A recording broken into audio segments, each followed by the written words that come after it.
തീ അണക്കാൻ നമ്മൾ ഉപയോഗിക്കുന്ന വെള്ളം കൊണ്ട് തീ കത്തിക്കുവാൻ പറ്റുമെന്ന് പറഞ്ഞാൽ നിങ്ങൾ വിശ്വസിക്കുമോ? കേൾക്കുമ്പോൾ അസാധ്യമാണെന്ന് തോന്നാം, എന്നാൽ ഇത് സത്യമാണ്. വെറും ഒരു ഗ്ലാസ് വെള്ളം കൊണ്ട് 6 മണിക്കൂർ വരെ പാചകം ചെയ്യാൻ കഴിയുന്ന വിപ്ലവകരമായ ഒരു ഇന്ത്യൻ കണ്ടുപിടുത്തത്തെക്കുറിച്ചാണ് നമ്മൾ ഇന്ന് സംസാരിക്കുന്നത്. LPG സിലിണ്ടറുകളുടെ വർദ്ധിച്ചു വരുന്ന വിലയും ഗ്യാസ് തീർന്നു പോകുമെന്ന് പേടിയും ഇല്ലാത്തൊരു അടുക്കളയെക്കുറിച്ചൊന്ന് ആലോചിച്ച് നോക്കൂ. ആ പ്രശ്നത്തിലുള്ള ഉത്തരമാണ് ഈ water stove. Green wise hydrogen stove. ഇതൊരു മെയ്ഡ് ഇൻ ഇന്ത്യ ഉൽപ്പന്നമാണ്. പ്രധാന പ്രത്യേകത, ഇതിൽ ഇന്ധനമായി ഉപയോഗിക്കുന്നത് വെറും വെള്ളം മാത്രമാണ്. ഒരു ചെറിയ കപ്പ് വെള്ളം ഉണ്ടെങ്കിൽ 6 മണിക്കൂർ വരെ തുടർച്ചയായി പാകം ചെയ്യാം. ഇത് എങ്ങനെ പ്രവർത്തിക്കുന്നു? ലളിതമായ 3 ഘട്ടങ്ങളിലൂടെയാണ് ഇതിൻ്റെ പ്രവർത്തനം. വെള്ളം ഒഴിക്കുക. സാധാരണ കുടിക്കുന്ന വെള്ളം സ്റ്റൗവിലേക്ക് ഒഴിക്കുന്നു. ഇലക്ട്രോലിസിസ്.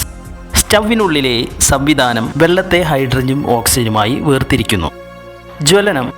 ഇങ്ങനെ വേർതിരിക്കപ്പെടുന്ന ഹൈഡ്രജൻ ഒരു ക്ലീൻ ഗ്യാസായി കത്തുകയും പാചകത്തിനുള്ള തീ നൽകുകയും ചെയ്യുന്നു. All demand technology. ഇവിടെ ഗ്യാസ് ഒരിടത്തും സംഭരിച്ചു വെക്കുന്നില്ല. നമ്മൾ സ്റ്റൗ ഓൺ ചെയ്യുമ്പോൾ മാത്രം ഹൈഡ്രജൻ ഉൽപ്പാദിപ്പിക്കുന്നു. ഇതിനെ ഓൺ ഡിമാൻഡ് ഹൈഡ്രജൻ ടെക്നോളജി എന്നാണ് വിളിക്കുന്നത്.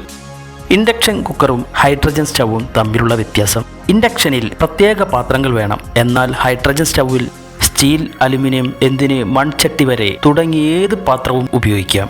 ഇൻഡക്ഷനേക്കാൾ കുറഞ്ഞ വൈദ്യുതി മാത്രമേ ഇതിന് ആവശ്യമായി വരുന്നുള്ളൂ. പരിസ്ഥിതി സൗഹൃദം. ഇതിൽ നിന്ന് പുകയോ വിഷവാതകങ്ങളോ വരുന്നില്ല, പകരം ശുദ്ധമായ നീരാവി മാത്രമാണ് പുറത്തു വരുന്നത്. സുരക്ഷയും വിലയും. സുരക്ഷ. LPG സിലിണ്ടറുകൾ പോലെ ഗ്യാസ് ഹൈ പ്രഷറിൽ സൂക്ഷിക്കാത്തതിനാൽ പൊട്ടിത്തെറിക്കാനുള്ള സാധ്യത ഇതിലില്ല. അതുകൊണ്ട് തന്നെ ഇത് തികച്ചും സുരക്ഷിതമാണ്. ഇനി വില. നിലവിൽ ഇതിന് വില ഏകദേശം 1.5 ലക്ഷം രൂപയോളമാണ്. സാധാരണക്കാർക്ക് ഇതിപ്പോൾ അല്പം കൂടുതലായി തോന്നാം, പക്ഷേ പണ്ട് മൊബൈൽ ഫോണുകൾക്ക് വില കൂടുതലായിരുന്നു. പിന്നീടത് കുറഞ്ഞതുപോലെ വരും കാലങ്ങളിൽ ഇതിൻ്റെ വിലയും വളരെയധികം കുറയാൻ സാധ്യതയുണ്ട്. ഇതൊരു തുടക്കം മാത്രമാണ്.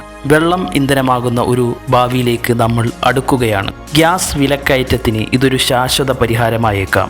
ഈ ഇന്ത്യൻ കണ്ടുപിടുത്തത്തെക്കുറിച്ച് നിങ്ങൾക്ക് എന്ത് തോന്നുന്നു? നിങ്ങളുടെ അഭിപ്രായങ്ങൾ താഴെ കമൻറ്റ് ചെയ്യുക. വീഡിയോ ഇഷ്ടപ്പെട്ടെങ്കിൽ ഷെയർ ചെയ്യുക. നന്ദി.